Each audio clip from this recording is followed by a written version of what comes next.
So I'm going to do my best today to teach how to do a basic neon painting without actually having any neon colors. So you can't really tell, but I've drawn something in just pencil. So I'm going to go over this with my 3 different kinds of ink here and videotape the whole thing to show you how I managed that cool effect. So the first ink I'm going to be using is just some titanium white by Amsterdam. Then I'm going to switch over to magenta in P.H. Martin's Bombay India ink. And then a darker magenta. This is Quinacridone Violet. I think of it more as a magenta, but this is Tri Art brand. I don't really have like a, you need to use this brand to make this work. All I'm really suggesting is a white, reasonably light color, followed by a reasonably darker version of the same color, preferably. And I'll show you how that pans out. I've also got 2 brushes. This is a really thin, small brush. This is a Curry's brand. What size is this even? 1. It's a round. And then this is a 111 round Cotman. This is kind of an older brush, so it's gotten, well, it doesn't hold its point anymore anyway. Okay, so let's get started. So I'm going to just start with some white, and I'm going to outline everywhere that I've outlined, but I'm going to make my lines just a little thick. Let's see how that goes. Let's begin.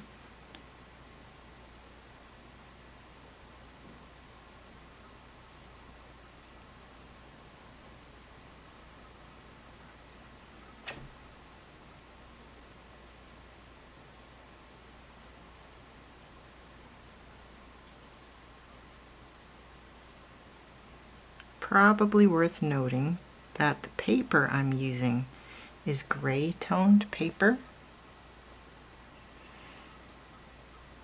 This makes it easier for the white to pop out. I'm using ink, but you could easily use watercolor if you, instead of using white ink, you would just not color where you're going to have the white lines. That gets a little trickier, but it's doable.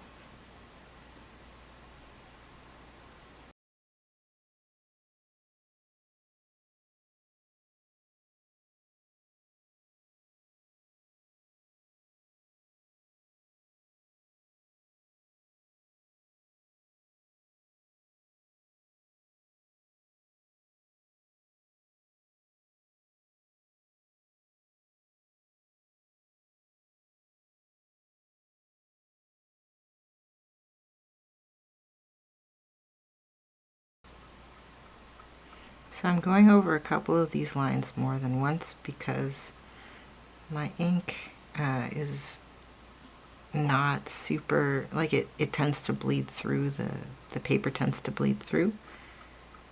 And I really want to get a good solid coverage of white.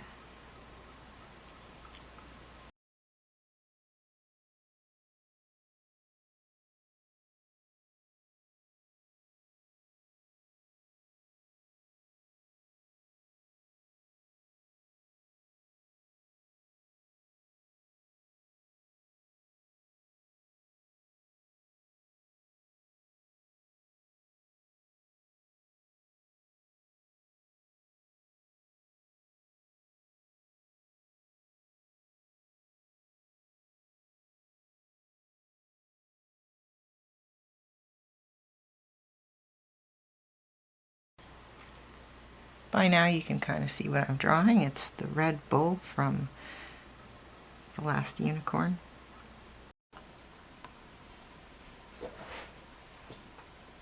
Okay, so my camera died, but I went ahead and finished just with the white ink. So the reason I had suggested that we make the lines a little thicker than necessary is because for this, with the toned paper, my various reds, I did this quick swatch of them to show that they kind of bleed through a little bit, and so our magenta and our quinacridone magenta are like it's a lighter and darker version of the same color, but they're kind of close. However, if we paint over the white line just a little bit with our lighter color, then we end up with a third color, a third lighter version of this. So that's what I've decided to do to make this a little bit pop a little bit better. Of course, if you have something opaque that doesn't bleed, or you're using a different kind of paper, then this step is completely unnecessary. So I'm going to go in just a little bit onto that white and off of the white. So I'm going to try and ride the line down with the paintbrush on half on and half off.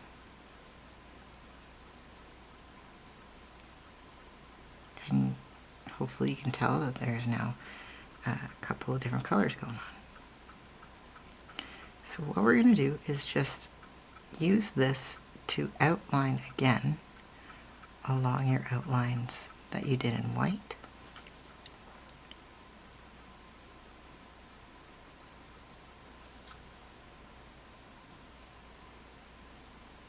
Take your time, it's not a race. This is supposed to be kind of, I'm going to use the word soothing. It's soothing. It's just fun. Happy little Red Bull, I guess. You know. I'm probably going to speed up the video at this point because I'm sure it's probably boring to watch me very slowly paint like this. But this is real time in case you were curious about what that actually looked like. We're going to be painting both sides of the white outline.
Alright, so I finished outlining the outline with my lighter magenta. Now I'm going to go with my darker magenta. I don't know if you can actually see that, but with my smaller brush. This brush starts out kind of like all frayed, but once it's wet it thins out nicely. Okay, so now what we're going to do is take this darker color and we're going to outline their outlines, but this time, instead of going into the other color at all, I'm going to try to be really precise and be just to the outside of my line mark, or line work rather.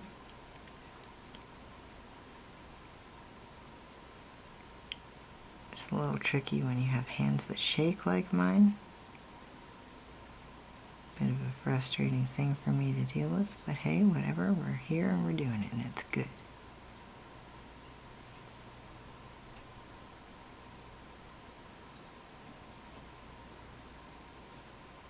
Because I'm not trying to go into halfway into the white for this section of line work, I find that it goes just a little bit faster. But it's important that even though it's going a little faster for you, if that's the case for you as well, it's important that you're still careful.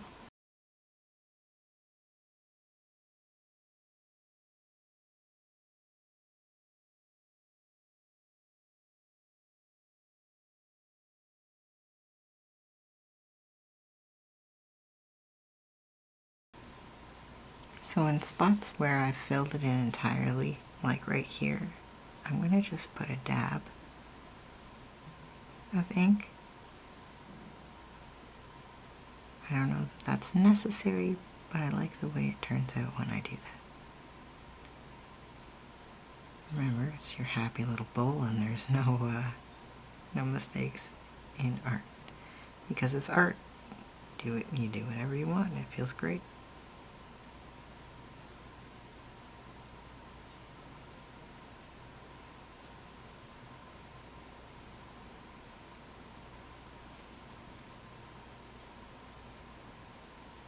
So see how right here it's kind of a really thin line, and then here it's a little thicker, and then a little thinner again to separate these two areas.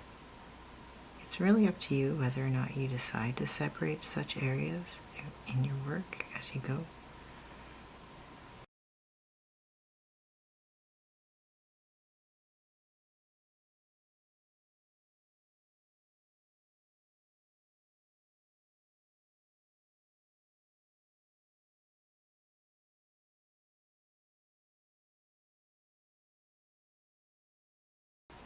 Another tip would be, it's a bad idea to jump around your page too much when you're doing this because it's really easy to miss a spot. So kind of pick a section to work on and then work on that section first. See, I'm kind of starting here and spiraling out this way a little. The other thing to think about is where you're putting your hand. If I, for example, started in this corner over here somewhere, I would end up getting ink all over my hand and then smudging that ink all over my painting. And that would drive me a little bit crazy, and it's something I've done many times. If you find yourself sort of painted into a corner, you can either wait a few minutes for it to dry some, or you can just turn your page, assuming you're working with paper.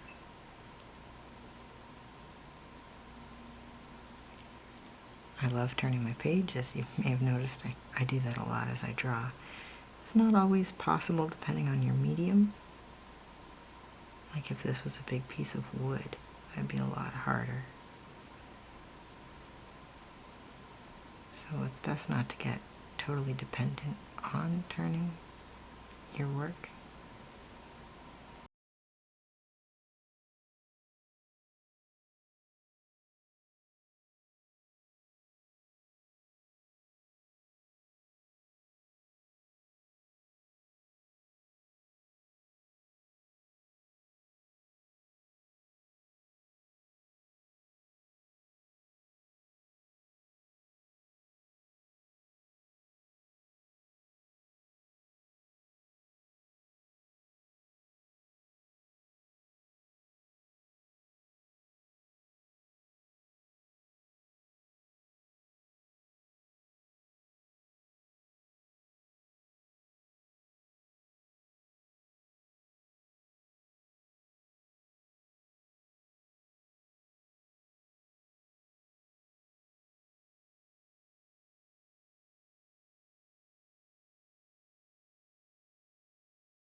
So a lot of the inconsistencies that I talked about with my lines here are kind of being erased a little bit or blended in better with this darker color, sort of covering up my own errors.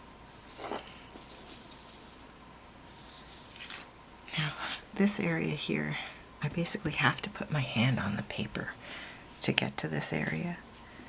So the good thing about ink is that it dries very quickly, but you gotta be mindful of whether or not it's dry yet before you put your hand down.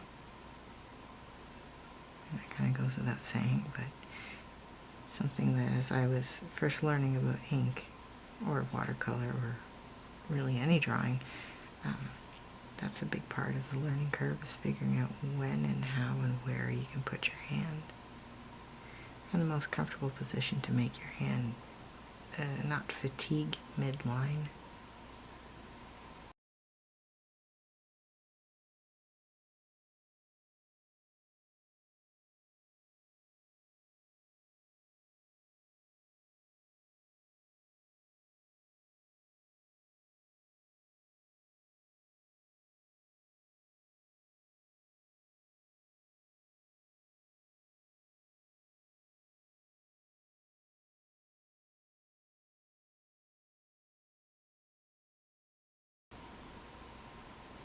As I go, I try to visualize the line in advance so that as I'm painting I can do as smooth an action as possible.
So I'm kind of at a point now where it's really difficult not to touch the wet parts of the ink in this painting. If you reach that point, it's totally okay to step back and take a short break, let some of your ink dry.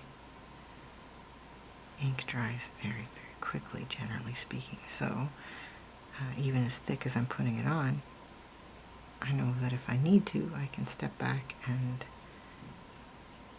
give it just a minute, maybe 5 minutes, enough time to make a coffee or whatever, and then return to it and it'll be fine.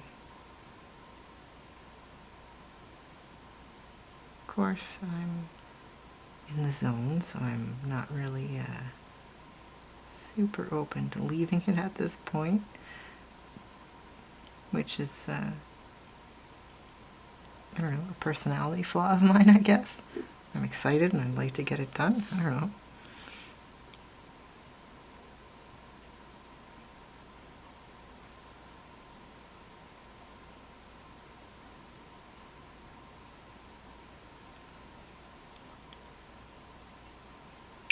So the area where two lines of ink meet, when they meet in the middle, there's sometimes a little spot of ink, like a little a puddle that can develop, and that's not a great thing. So one of the things I've noticed that helps is if I come in, end one line kind of part way and tapered, and then I come in again further. Here, let me show you. See, I taper it out like that, and then I come in this way, and when I reach the taper,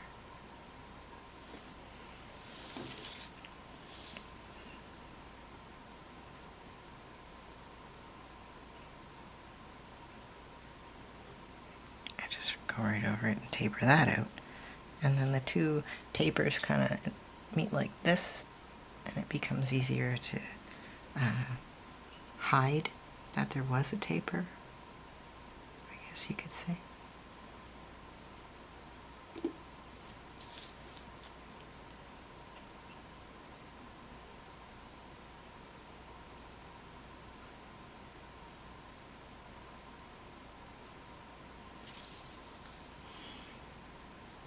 So how much of your page color you leave showing is really up to you. Over here I just colored that in, and like I could color these spots in too if I wanted to. It's personal preference, and it kind of depends on the piece and what you wanted to accomplish, I suppose. And it varies even on one piece. You can really achieve a variety of different effects with the same piece. So nothing wrong with either way, whether you color in all of your blank spaces or if you're gonna leave gaps.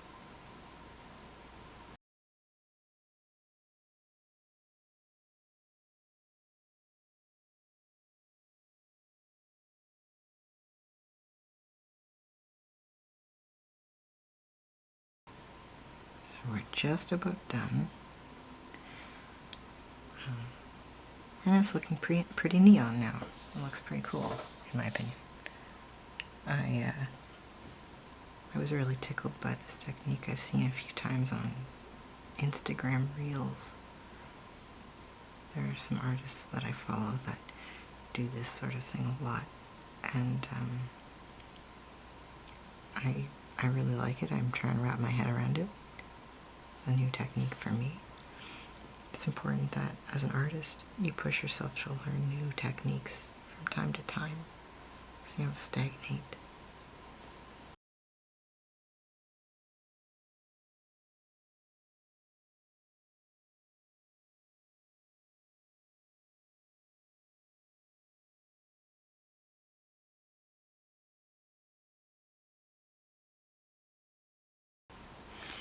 This month being October, it's a big Inktober kind of time for a lot of artists, and ink being not one of my strong suits, but something I really enjoy working with, this sort of technique is a fun way to learn something new with ink. But again, if you wanted to use watercolor, acrylics, this would be great for, I'm not sure how to pronounce this because last time I did someone laughed at me, but gouache? I don't know. Anyway, when you try out a new medium, it's always fun if the art you're making with the medium is something that is amusing to you. Like, this is quite delightful. I really enjoy the neon effect and how none of my colors are actually neon, so that was neat. Okay, now we're done with the colors that I chose. I'm going to go over the outline with black ink once this dries, and then it's done. So that's pretty cool. I'm sending it to a friend of mine. They know who they are. Happy arting. I'm happy how this turned out, and I hope yours turns out awesome as well.